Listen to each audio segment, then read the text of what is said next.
Hey, what's up, everybody? This is Perry with Premier Guitar, here today at the Ryman Auditorium with the dudes from Umphrey's McGee. This is Brendan Bayliss right here. How you doing? What's going on, man? Thanks for having us. Really appreciate it. We're in church right now. I know. This is a good vibe, man. Yeah. The sound check sounded great. Thank you. The lights were very cool, too. Everything's clicking, so knock on some wood. Good vibes. All right. Well, let's talk about this, because this is your number one. Yeah. And it's super pretty. This is number Miss Lucy. She was kind of designed based after my old number one, whose name is Felicia. Felicia. And it's a single cut, it's a PRS. I've been playing PRS for 20 years. And to be totally and completely honest, it's a Tremonti, the Tremonti Signature series. Now, no disrespect to Mark Tremonti, I'm not a fan of Scott Stapp. I just don't like the guy. So I had them take the name off, so it's just a blank spot. So good call. No offense to Mark, but just Scott Stapp, I couldn't look at that because it would remind me of him and I would make mistakes. So this is number one. She's only a couple months old, but it's basically the identical version of Felicia over there in the boat. Talk about this cool whammy. Yeah, this is a Jake played. The other guitarist, Jake, his friend makes these out of it's the gas container of a Harley-Davidson. So it's a piece of metal that kind of fits in the palm of your hand right there. Ergonomic? Yep, and it's really out of the way. So instead of having a big whammy bar that you could slice through your hand while doing windmills. It'll stay. No. I mean, for me, I've been using for song. I don't think about it. You get it. Yeah, totally. You know, but it's just really out of the way. What about what's going on here? These are just the stock pickups that come with it. Yep. Okay. I'm pretty much. They give it to me, and I take it out of the box and take it for a ride. I like that. That's awesome. Yeah, very, very cool. But I love PRS. It's like a Ferrari. You know? Super fast. Yeah, Yes. yeah, I get that. Yeah. It's a good-looking guitar. All right, man. Well, we'll move over here and talk about pedals. All right, Brendan. This is a pretty fun setup. You must have a lot of fun with this.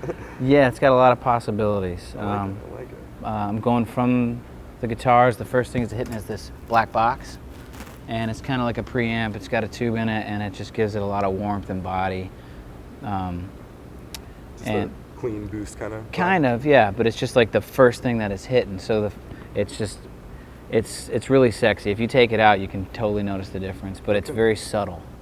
I'm going from the tuner. I'm sorry, from the black box goes to the tuner. Just a basic chromatic tuner. From here, I'm going out of here into this bypass switchboard, this loop, this whole thing. So it comes out of here into here. And the first loop that I have on at all times is this compressor. It's Stigtronics. It's a guy from Bloomington, Indiana. Really nice guy, Michael Stiglitz. And that and this are on the same loop. So this is one of those old Stevie Vai Bad Horsies. Yep. So it's just always on. It's a laser activated wah. So that's always on. It stays on until you kick it. Yeah, Gotcha. And there's no like trigger, there's no click. So the compressor and this are pretty much always on. Always on. Okay, always cool. on. And then on this loop out here is this. And this is just a line boost, and that's always on too. But they're separated because they're two different gain structures. So it's like this is a Mesa Boogie tone burst. Gives you a little more, it's a bass and treble, so it's not just a line boost. You can kind of get some EQ out of it. Dial it a little bit too, yeah, that's cool. It's got some gain, so if you want to overdrive it a little bit, which I just use it to kind of level everything, because sometimes some of these pedals have different gain structures and it kind of flattens it out. Yeah, they don't all have the same output. No, they have attitudes. Hard to control, yeah. So that's this loop and this is this loop, and then everything else here is individually. So like the signal just goes right through, and if you want to turn it on, these are always on and just so all the pedals, are on their own independent switch. That's cool. So it's all true bypass. So the signal just goes basically in and out, and then when you activate something, it'll hop on the train. You know. Gotcha. So the first thing I got going is Mesa Boogie Grid Slammer. It's just like a rhythm distortion, nothing fancy, but that's the way I like it. Gotcha. And then this next one is like a lead, like a solo. Oh, Cusack, yeah. Cusack. And he's from Holland, Michigan. And he also makes this, which is the Tap-A-Whirl. It's kind of basically like a Leslie in a box. You can hold it down and it'll speed up, now it'll slow down. Oh, yeah. And if you hold it down again, it'll speed up. Love that. Or just tap tempo, which is killer. Awesome. And let's see, the only things that are linked are the delays because it's basically the same effect. This is a digital with a tap tempo, and I just have 4 basic presets to it. And then this is a Stigtronics, the same guy who makes this compressor delay. It's a really nice warm analog delay. Cool. It's great for like dub stuff, which we don't do a lot of, but we'd like to be prepared. Sure. Flangers and MXR, it's just a basic flanger, and then a chorus, which I'll basically use for 2 presets. One is just a nice warm chorus, and then the other one I'll crank the rate up, and I'll give you like that Schofield Totally. feel. Let's see, what else we got? A super octave bass. Are you using that a lot? No. Just every once in a while, once in a while? Yeah. When I don't like what the bass player's doing, I'll just start playing my own bass. Gotcha. And then an MXR Phase 90, just the. Hey, tried and true, buddy. And for the most part, I just leave it kind of on a lower setting, but every once in a while I crank it all the way up to get weird and circus vibe. Gotcha. So that's all the effects. So to go back to kind of retrace our steps, it's black box, tuner into here, out of here to this AB switch. And that's just between the amps? That's the 2 amps, and then Gotcha. this will go right to the old field. It's a Club 80. I use that for probably 65% of the time. And then the B goes out of the AB. The B goes to this Stigtronics overdrive, and then that goes to the Mesa Boogie. So you're putting a little overdrive on the boogie? The boogie is already distorted. That's your distortion tone. That's and like you just switch when you need it. Yeah. Killer. And then usually it's always on because I'll only really use the boogie when it's time to like. Right. Get down. Yeah. I get that. I totally get that. And so that's all the effects. So do you ever run the amps together? Yeah, or? sometimes. Yeah. Okay. Every once in a while, Bob, my monitor guy, he'll notice when they're both on and tell me that I need to do it more often. But it's usually at the end of the night when we're just pumping, and I'm just like, let's just pile a little more on. Make it louder. And all knobs to 11. I get it, man. Yeah. Cool. Very awesome. Well, let's talk about those amps. Let's talk about this old field. This is neat. Old field, yes. It's a Club 80. His name's Paul Gussler. He's out of Charlotte, North Carolina. Great guy, despite the fact that he is a Panthers fan. And did he model this after another amp? Or? This one is kind of his version of, I would say, like a Fender Twin, but this is way sexier. A little souped up? Yeah. Al from Al Schneer introduced me to him, and he's been nothing but great. From the day I met him, he's been taking care. Any problems, he'll send something out. He's been fantastic. But it's I leave it pretty much flat. So it's a good stage for pedals. Yep. You got a lot of pedals on Yeah, you need a pretty good clean signal. Yeah, it's but it's got some balls to it. It's not like, it's a very nice, warm, bright, but powerful clean. I love it. And he built me another one over here. That's just the backup in case something goes wrong. It's a little hotter, a little brighter, so I'm still using this one. But because you've already got this one dialed in. It's like home. Yeah. You know, I already know what it's gonna say when I come home. Gotcha. So. And then you're also for your gain stuff, you're running this Mesa, huh? Yeah, this is for when I got to keep up with everybody. It's an Electrodyne, and the head is going to. This is a Hard Truckers cabinet, but the speakers are Electro-Voice EVs out of Michigan. And why'd you pick those? Did you have any kind of shootout or? A friend of ours was working with them for a while, and try this out. He's like, try it out, and hooked it up, and I mean, for all you endorsers out there, you want to get your product out there, the best way to do it is to give it to somebody, and then they'll usually try it. And it's been the same cabinet for 7 or 8 years at this point. I changed the head up. It was a Lone Star at one point, but I've got a. Was it the combo with the? Yeah, and then I got the head and got the cabinet. I like that a lot better. Tim McGee from Boogie. How you doing, Tim? So yeah, that's pretty much it. It's not that complicated, but it's got a lot of options. Now with the Boogie, obviously it's a hotter amp. Are you dialing into distortion or just kind of doing it with pedals? This is already crunchy. It's already distorted. Yeah. But I use that drive pedal on it because it just saturates it, and it just it makes it scream. Very cool. So. And then while we're standing here, this is a Babicz acoustic, and they've been nothing but fantastic to us. I love it because it's got the floating neck. Sure. So you can adjust here. Yeah, with an Allen wrench, right? Yep, Yeah, and it comes with it. Oh, cool. Comes with it. So like when I've flown to do like one-off gigs with this, and it's like you don't have to worry about the different when you land. It won't matter because you can adjust it. Oh, that's killer. And it sounds fantastic plugged in. This, I'm guessing, is like to increase sustain. Yeah, it's also less likely to break strings. Oh, but that's the way it's tensioned. Yeah, and my kid thinks it looks really cool. I bet. So. Well, hey man, really appreciate you giving us the walkthrough here. No problem. I'll talk to the rest of the guys in your band. Thanks. Hang tight. Thanks for having us. Hey guys, we're over here with Jake Cinninger right now. Gonna talk about this super fancy guitar. Look at this bad boy. Yeah. You know? Yeah, this is it's called Swamp Ass. That's what it's named because of the swamp ash, obviously. Yeah. And you can see the grain, sort of the banana cream pie, if you will. Have you had this And one? this one was made for me like a year and a half ago. Very cool. Because I have an older S500 with the standard S500 pickups, single coils, Mm-hmm. and I want Got since 3 in it or something. yeah, and since I was looking for a guitar that could kind of do it all, I decided to go with the EMGs because they're quiet, because I've got all these different gain structures. So to control that in from room to room, I find these to be sort of really consistent for that. They shut off almost when you're not playing. They're really quiet. Huh. So, yeah, I was almost going to ask why you're playing. I've fallen in love with them basically, and just it's like really like a lot more touch sensitive for me. I barely have to play the guitar, and it's really right there.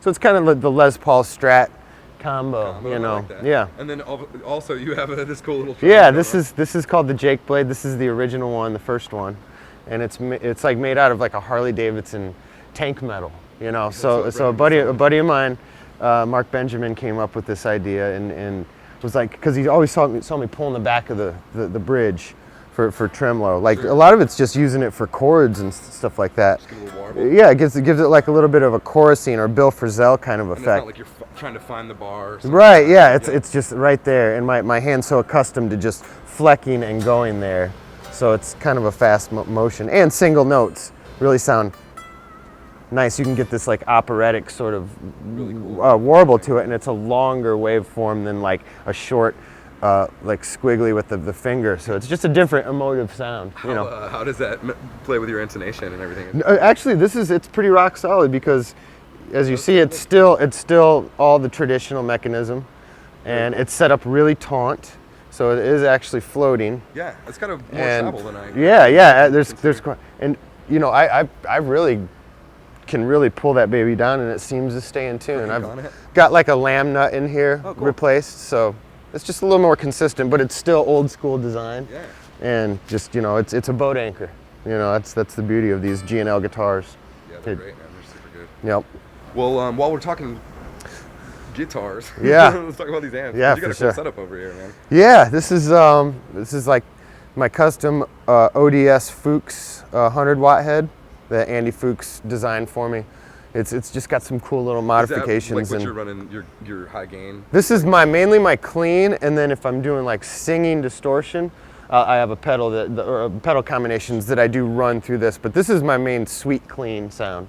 It gives me that overdriven Dumbly kind of quality. Gotcha. You know, like a lot of good high end, great mid range, and I just hit the front of the amp really hard with dB. So I'm really working this baby really hard. And my stage volume is out of control loud. So it's like, because it's just, that's where things sound best, you know? Totally, I understand. You know, after doing this for, 17 years with the boys, it's like, this is where it sounds good on 10, you know, go figure. Yeah. So I'm not super familiar with this amp. Is it running 6L6s or EL34s? Or? Yeah, 6L6s, Gotcha. and it's 100 watt. You can bridge it to 50 watt or 100. Awesome. And it's just great sparkly. Are you running at 50 or 100? I'm using the 100 watt side, and the reverb tank is just to die for. This accent knob really pulls up. I mean, you see I'm running a lot of things at 10. My treble is all at 10. My low end is at 10. My mid range is like 4 o'clock. So a lot of big lows and trebly highs, kind of going for that strattier approach, because I'm always playing a little bit more higher up on the register, so I want it to kind of chirp through more. Cut through. But with the balls of the note, like even though I'm playing up here, I want it to go conk in your throat a little bit, you know? So and then this cabinet is a Hard Truckers And I'll get a picture of this so you guys can see what's going on here. But it's got some pretty awesome artwork. Yeah, I got my 3 animals: Ringo, Keely, and Layla. Because I'm far away from home, so I miss my animals. So I put them on the grill cover, and I got my kids up here. Yeah, so you know, R2D2. Yeah, exactly. This is a toy from the past that managed to not get broken out of my collection. Still has the electronic "Do Not Drop" on the bottom. That's cool. And so these are loaded with, I believe, let me see. Yeah, Celestion G1265s. So just straight up Celestians. How you've had that cab for a while? Yeah, this cab I've had for a long time. Do you change speakers often, or do you? They wear out. So I'm constantly just like experimenting when it's time to get a new set after they get floppy. Just try something out. See, you know, read online like the characteristics of what they're. It's like, well, that sounds like something I'd like, so I'll go for it. You know, tried the Webers, tried the Patriots, you know, Eminence, sure. You know, so a little bit of everything. And this particular cabinet is like a Fender Twin chopped. So this is the old Jerry Garcia version of this cabinet. So it's kind of notched. The low end is notched at a certain area. I believe it's like around 60 hertz. It just takes everything out. So it's a little bit more. It gets rid of the woolly lows. Is there a baffle or something that does that, or is it just the No, it's just the design. It's just it doesn't vibrate. So it's super solid. It's you know. Yeah, it looks like it's been what do you call that stuff you put in the back? Yeah, like the grill covers or something like that. The road covers. Yeah. But yeah, it's a great cabinet. And then this is just my backup 50-watt Fuchs in case this one goes down. And it looks good anyway. You know. Stack the amps, man. I think that always looks And this was my first Fuchs, and then eventually Andy made this one for me. How much more do you like having the extra 50 watts? You know, I don't ever use this, only if this one goes down. Gotcha. So this is just kind of a one backup. for a long time though. Yeah, right? This one's great. It still sounds great. And the Oldfield, this is a custom JC100. Paul Gussler, great guy. Designed this amp. I was looking for that 57 Chevy sort of look, you know, and it just really sticks out on stage. Yeah, it pops. And it sounds like a brontosaurus, you know. I guess that's the best way of putting it. It's got all this like teeth on top with like this guttural tight low end. It's a little bit more like in the Tom Morello department. Huh. Not as like Metallica crunched out, but it's got so much girth and depth. And you can get like a lot of these Jimmy Page type chirpy highs with the leads. So depending on what I'm doing, I'll either lead with this one or this one. It looks like you're running it pretty flat with the exception of the double you got cranked up there. And then I'm juicing it with a Mesa EQ. Just that alone. What's the deal with that little, what is that, a mid? This is a mid boost, yeah. Oh, awesome. And it just gives me a little bit more, like 500 hertz growl, you know. But I find it's a little bit more of a scooped sound where it is right now with it off. Gotcha. But yeah, it's a beast. Do you know what's running in this cab? Yeah, these are the Electro Voice, just the normal guitar speaker that's like almost like a driver, you know, like a subwoofer driver. So it can withstand all that low end that I'm getting because it's so loud up here. I mean, for how little speaker we've got up here, it's ridiculously loud. Do you like having a loud stage volume as opposed to like, you know, using attenuation and? Yeah, I feel like that there's something to be said about the old school method and the way the amp just rattles and the cabinet rattles at that particular volume. And then when I go back to listen to all my favorite guitar players, the amps are hitting hard and the speakers are puking, and like that's the natural, you know, DNA of the sound of rock and roll guitar. Absolutely. So I can't turn my hat to that. Man, this is a very, very beautiful looking setup. It is nice. I dig it. You know, over the years, and then as far as microphones goes, we're using the Earthworks. Yeah, these are great, man. They're like Omni mics, and they pick up like the whole sound of the cabinet.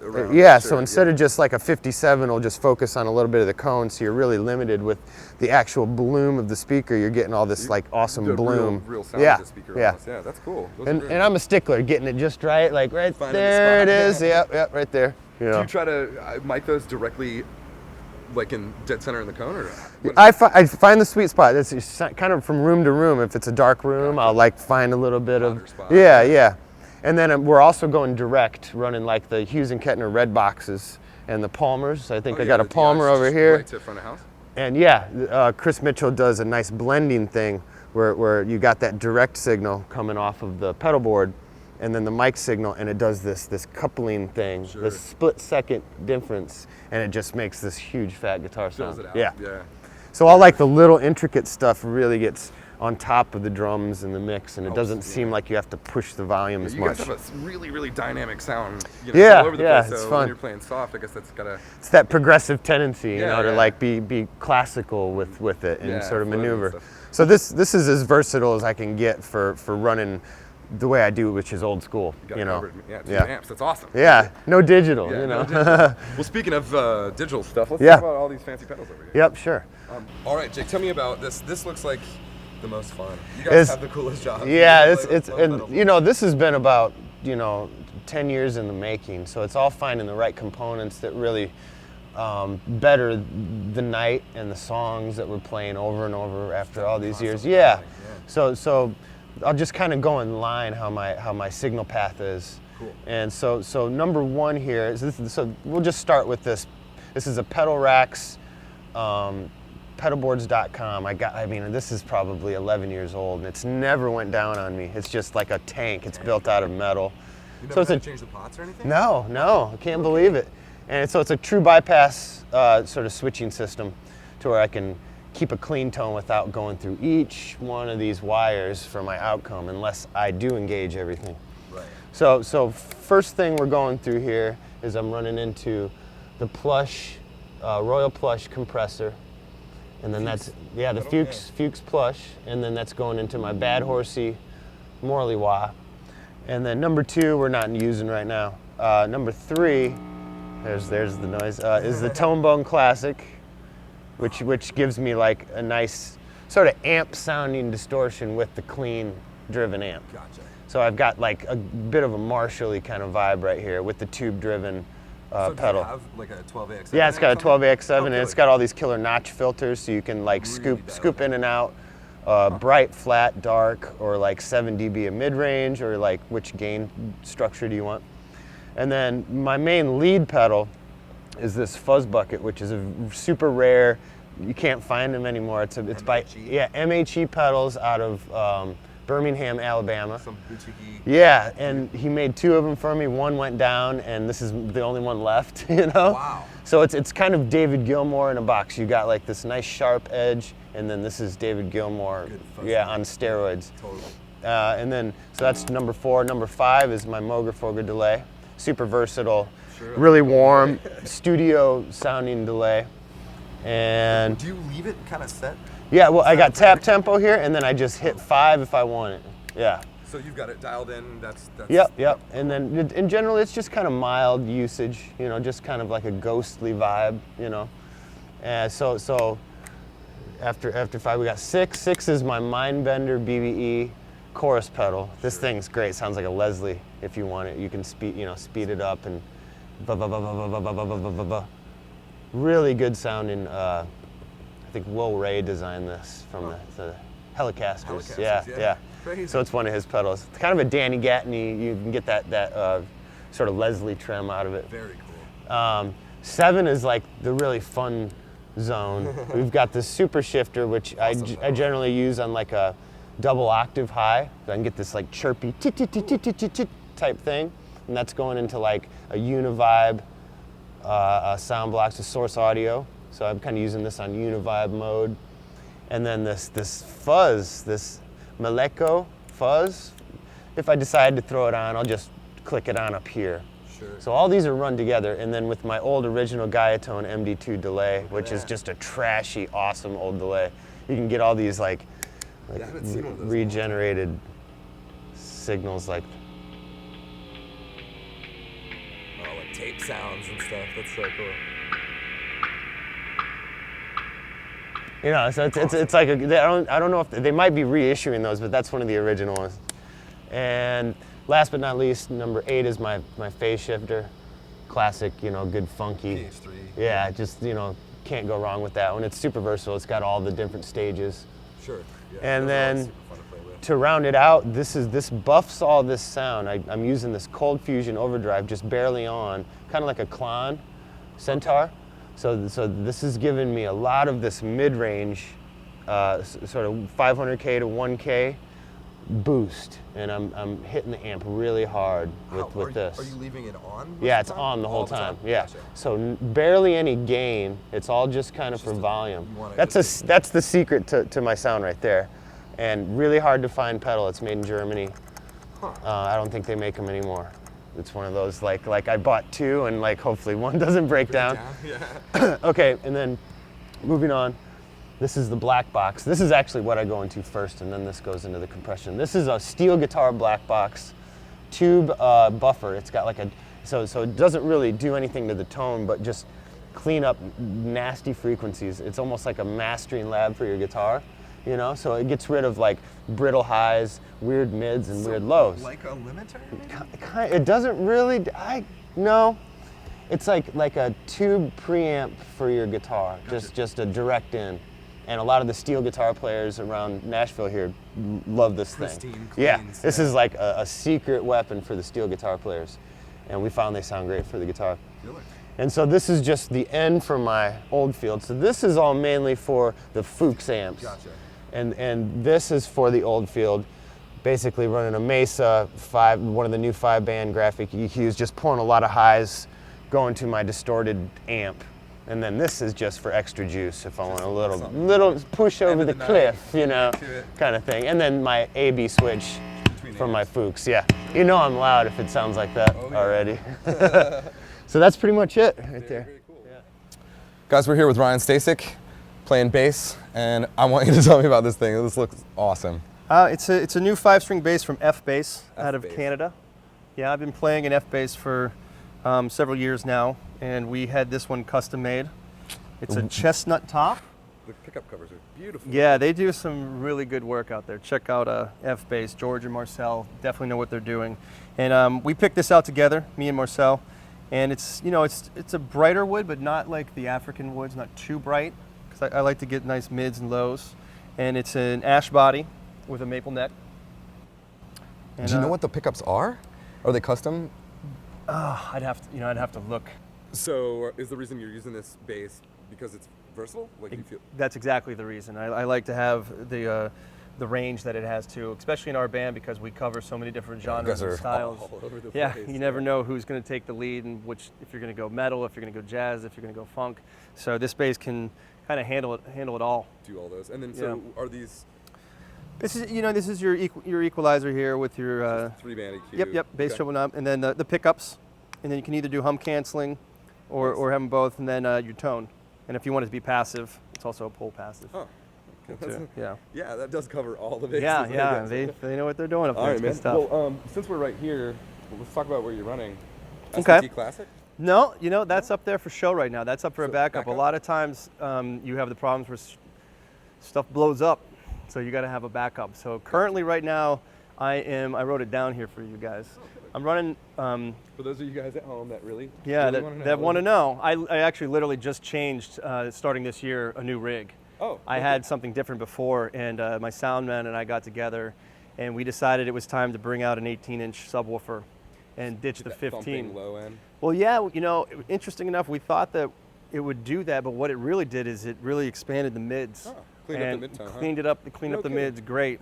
So I'm running two separate. I'm using the GK 2001 to run the 4x10 Ampeg, and then I have the bag end over here being powered by the QSC CX702 that our sound man bought from North Carolina. They were using these as PA amps, subs. yeah, Yep. yeah. So I have two. Obviously, we're not at a level yet where I need two 18-inch Yeah. woofers, but And your just mics in case, yeah. So are you running these together at the same time? They're running each separate. Yep. Yeah, but and there's then one signal in and Yep, it's yep. running both And then ways. behind there, I have a Demeter Tube DI, which is, I like to say bring the warmth, but our sound man hates the word warm because he feels like it doesn't really have meaning. It's more about the low mid frequencies that it's boosting in there. So I use that, and I also use this pedal by Dark Glass, the Vintage Deluxe, and that's more of a tone control. Gotcha. But the Yeah, DI that's what going I out is for the monitors, so he can dial it in my ears how much I want in there too to hear for the in-ears. Smart, very Yep. smart. Man, that's a pretty solid setup. It's a solid setup. You got to have the backup because it sucks when things go Things go down, down. and it happens. Yeah. So Are you? Would you say you're happier with this? Like, is I'm this, very happy with the Ryman, but it's very new. It's very new. We just started it for our New Year's run, so we've only had a handful of gigs since the New Year. But so far, you know, we're learning, and we're figuring it out. Yeah. So this QSE is like isn't this like a solid state power amp? Like a Yeah. really, really powerful one? Okay, Yeah. gotcha. Yeah, Chris Mitchell did all of that, and then I've only seen those running PAs. That's why yeah, I was, he that's picked it kinda up, cool. and we had been talking, and he's like, I think I got a good idea for you. And he brought it to the table, and we've been trying it, and I like it. I like it. Killer. All right. Yeah. Well, let's talk about the rest of your pedals. Sure. All right, man. You got some fun over here. Yeah, got some choices. We redid the pedal boards this year, both the guitar player, Brendan and I, and I like to have a little bit of space so I can swap things in and out, but most of these are pretty permanent. Starting, you know, you got to have the tuner. Have to. And then this is for our wireless, when we use our wirelesses. I use the low pass filter a lot, and I use a lot of things in combination with it. I'm a big fan of Tim LaFave and some of the effects that he uses, great bass player. And a lot of times to get the wow, wow sound, or to get the high buzzsaw kind of effects for electronic music. Here, this bit, you are doom, and the envelope filter. That's an envelope filter, great envelope filter. And this one is like a fuzz distortion pedal. Okay, I was wondering. But when you palm mute it with it, you can get like harmonics and really cool synth sounds almost out of it. Lots of options too to mix with the shape and the tone. Yeah, is that hard to dial in with the, you know? It's touchy. I was gonna say It's that must touchy, be really but, specific. The guy who makes them out in Seattle, Spence, Funky Spence on Instagram. That's a funny. He's a bass player, a great bass player, and he builds the pedals. Killer. And yeah, So he knows what he's doing. He knows what he's doing, and it's good stuff. It's worth the money. This is my distortion, the bass BBP preamp that I use more for like an everyday type distortion. Is it like pretty hot gain, or is it more of just like a It's boosty? pretty more of a boost, yeah. Gotcha. Yep. This is a fun pedal, the bass synth wah. Just has tons of different options you can mess with. I mean, Fun sounds. if I have time after sound checking and stuff, I'll mess around and see what I can get there and see if it's going to work in the set list and what's going to happen. The frequency analyzer is my weirdest pedal. You know, that's What does this guy do? I'm not familiar. you know, I can't. I'm not. I don't know if I know exactly what it's doing, but it's you know, it's taking all the tones and getting all these. I just get really crazy, weird harmonic sounds out of it Crazy noises. when I'm playing too. Yeah, so when we're going outside the box and getting beeps and boops, I'll go with this one. Does And it then like page notes or something, or is it? no, maybe I can plug it in later and just show you and just play a few notes for it. It changes the pitch when you're going through and make some weird tones and stuff. Yep. Sure. Yep. Yeah, that makes sense. And then obviously the Boss octave pedals are a favorite of mine. I usually have the OC2 in, but mine took a dump, so I'm gonna have to get a new one on eBay. Or do you prefer it to the OC3? I do prefer it. How come? I don't know. I think it just it's just different. It feels different. It's the original. When you dial the octave one down, or the octave one all the way up, and the direct and the octave 2 off, it's just a certain sound. And the guy who makes these pedals is making an octave pedal after Tim LaFave, and it actually has a boost bump that gives OC2 kind of sound, and you can dial it in too, which is very cool. So I got one of those coming in March, but not yet.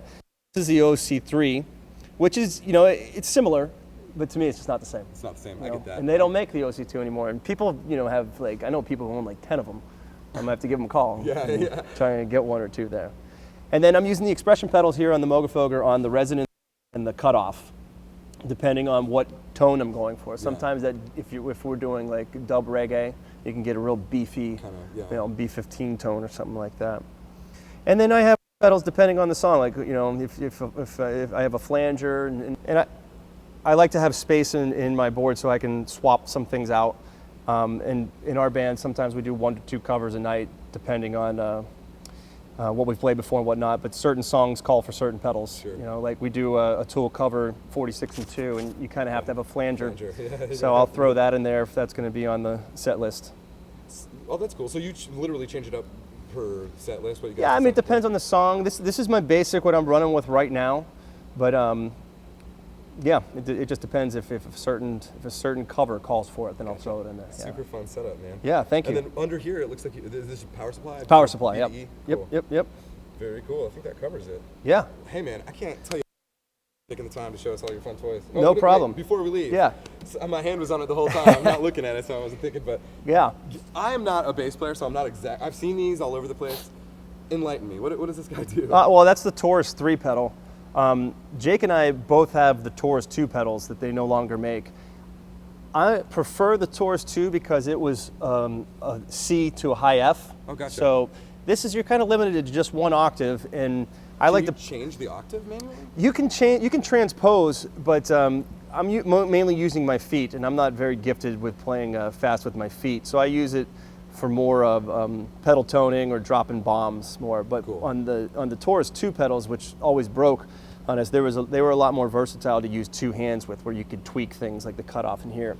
Here they only have one. They've used one knob for your foot. They put a LED so you can see. Yeah, and then you have to, use your feet. Through. So I'm not as fast with this one, but there's a lot of cool stuff in here, and it's great for the studio too. Sure. Yeah. So I mean, do you have a bunch of presets that you already created, or is this? I've tweaked just a couple, but I use most of them that are in here real quick. Like you hit the bank with your foot, everyone is a preset in here. So if I want to go to the ones that I know, you hit A, B, C, D, E, F. If I want to sweep and then 1, 2, 3, 4, I know it's there. And then I know how to change the decay and mess with the cutoff and resonance and everything, go through into the banks. Just over time, it's not something I get to bring home. It's a little heavy. You can't practice at home. So when I have time at sound check or a time when I can get up here and put the headphones in, I can kind of tweak with it and kind of figure it out. But, and it also depends on the room too. I mean, you want to rattle a PA. Presets in there to do it. Scare your front of house guy. Yep. Yeah. or make them happy. Yeah. Depends on your guy. So we had an extra minute, and I really wanted to check out this frequency pedal. What is this thing called? The frequency analyzer. Correct. Yeah, by Electro Harmonix. Show me what this bad boy does. Okay. Well, I usually tune it to, depending when I think I'm going to use it in the night, or to be safe, to an E, where you can hear the pitch. But once you stray away from that pitch, you get some really freaky noises, like. Cool computery noises. Yeah.